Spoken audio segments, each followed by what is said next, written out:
jira. Alhamdulillah jadi. Haya yos ha malan mujahada choka ke. Isi ulfau kemala alhamdulillah. Isi ulfau ke ya gitu. Ana kuma to. Aji babar. Ya ni babar. La masih ga akan. Terima kasih. Mau masih. Boleh dah.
Assalamu alaikum warahmatullahi wabarakatuh. Kabajamtoota fi hordoftoota daawwattoota Ummaayyuuna Shamarra fuunee jirtu ilmaan Oromoo qaqqaalii fi gaarii bakkuma jirtanitti nagayaa fi jaalalli kabajaan kiyya isin haa qaqqabu.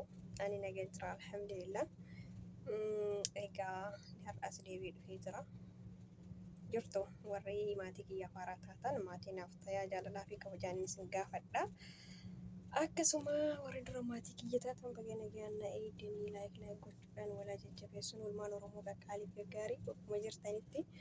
Egaa har'a viidiyoo akkana dinqisiise wayiitirraa dubbachuu barbaade. Inni sunis maal yoo jettanii namoonni hedduun keessan ni beektan jedhee yaada. Maqaan isaa Shaashee Tuubii. Maqaan mootiyyuu qaasaa Boombee bu'an garuu maqaan chaayinaan isaa Shaashee Tuubiidha. Caaltuu fi hajjiidha eessa? Caaltuu fi hajjiidha. Dhugaa hedduu na dinqisiise. Wallaahi nama ajaa'iban jechuudha. Ani jira lamaan keessa yeroo ammaa kana namni badii qabu caaltuudha jedhee yaada. Maaliif jennaan caaltuun hedduu badii qabdi. Balleessaa guddaa kan gana hin jedhamne qabdi caaltuun. Hajjiin ilma argachuu hin barbaadu. Garuu duraan dursamee hajjiin kuni haa jennu ilma namni jibbu ni jira addunyaa kanarraan ilma namni jibbu hin jira jedhee hin yaadu hanga namicha kanaa jechuudha. Maaliif akka inni jibbu bichaan hin beeku. Ilmoo jechuun riskii ni'imaadha. Riskii fiddee dhufti. Akkasuma mootiyyuu namni yoo ilmoo hin arganne midhaan tokko facaastee yoo firii gaarii hin arganne midhaanummaan sun si gammachiisa hin gammachiisu. Kanaafuu namni tokkollee firii bakka bu'aa ofii bakka buufachuun baay'ee barbaachisaadha. Namni yoo wal fuudhee walumaan nyaatanii waliin dhuganii yookaan fedhii akkas wanti jechuuf osoo hin taane ilmoo walirraa argatanii ilmoon jidduu isaaniitti argamtee jaalala dabalte malee ilmoo yoo jidduu namaatti argamte jaalala dabalte malee daranuu jaalala dabalte malee waan jibbaa fiddu yookaan mootiyyuu waan balleessaa qabu natti hin fakkaatu. Waan ilmoo isa jibbisiisu namticha san hin beekne rabbiin isa haa jaalachiisu jenneetuma du'aayii goonaa fi rabbiin isa haa jaalachiisu. Garuu gaarii miti ilmoo akkasitti jibbuun jechuudha. Fakkeenya amma jibbee yeroo hedduu firaankii gootii akkasuma mootiyyuu waa'ee ilmoo kana walitti dubbaddu hedduu takka dalaala jechuudha. Mee viidiyoo kana namaan ilaala waan inni hojjetu achirraan yaada kennadhaanis jechuudha. Waan natti ulfaate waan natti daggamu waan inni jedhume ammoo ilaalaa isin jedha waliin ilaallume.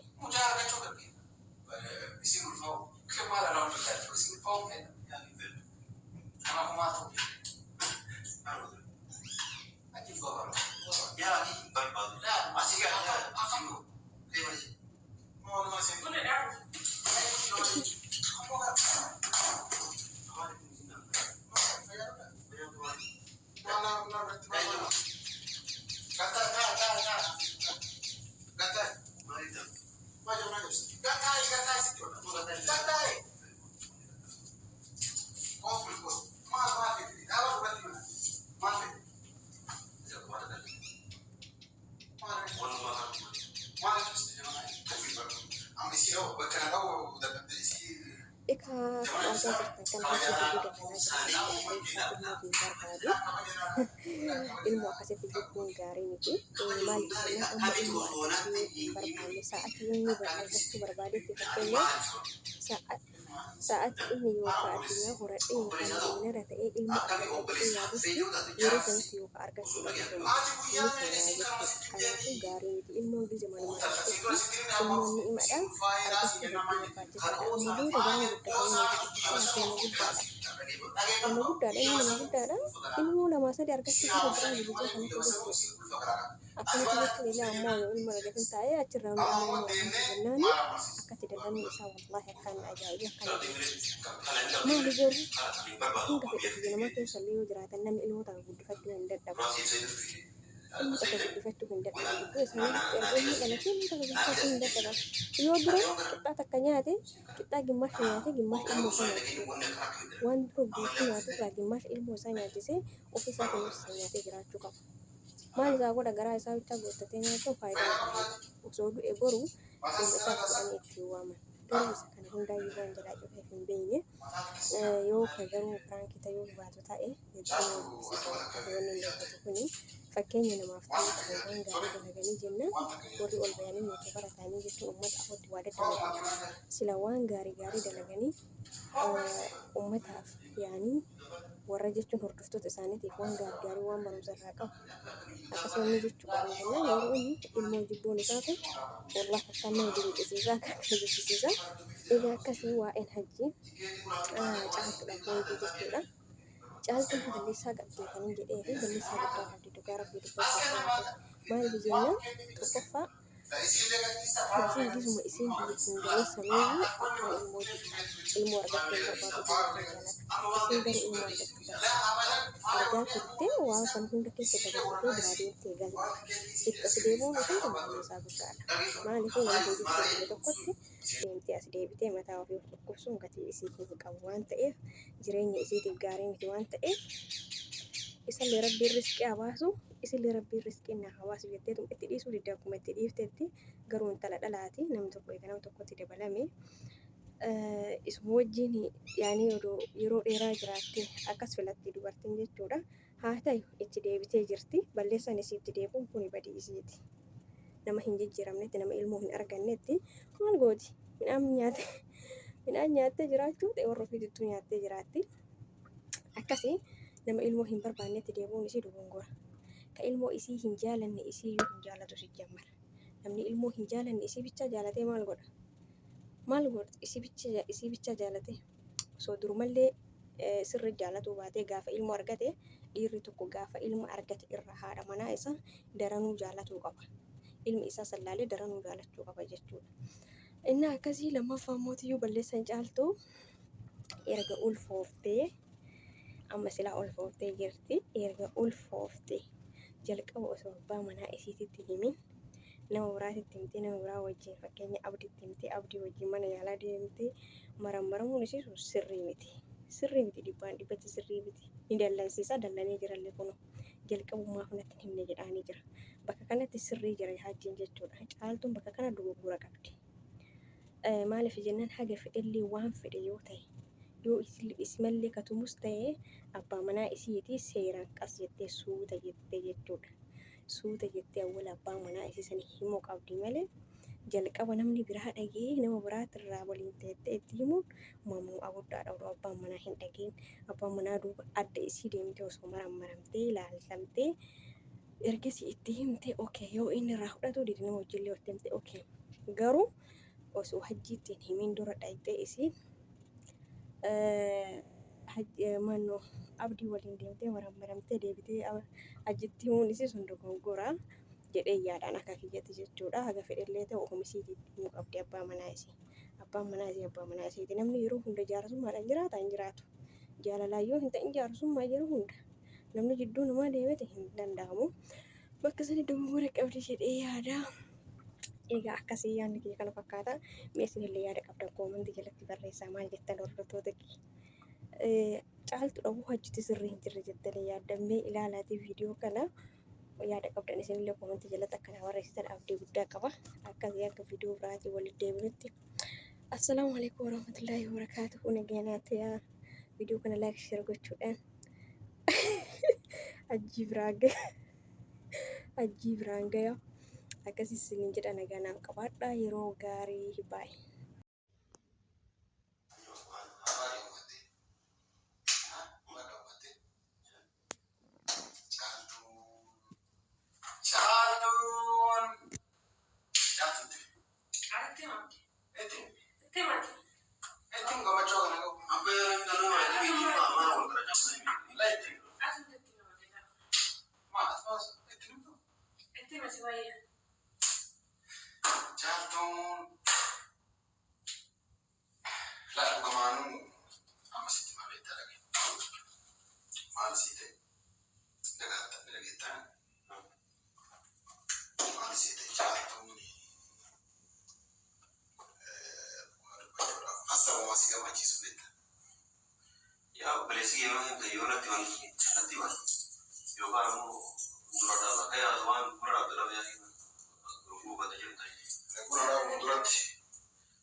Sila osoo atillee mataa qabaattee isiin illee mataa qabaattee chillachuus mataa qabaattanii ilmoo argachuu qabdu.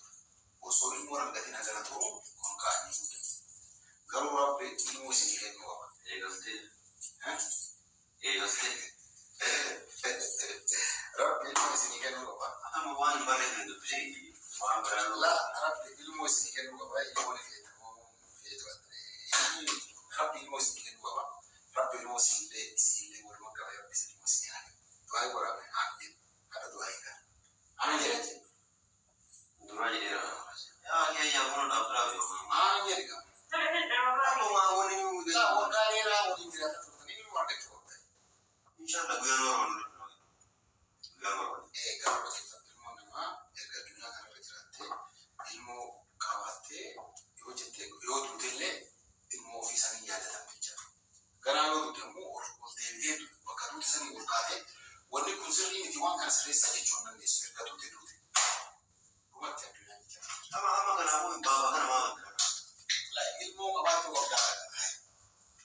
Ilmoo qabaachuu qabdaa jecha raawwatii maata akkanaa jettee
Karena aku nggak maju situ di mana.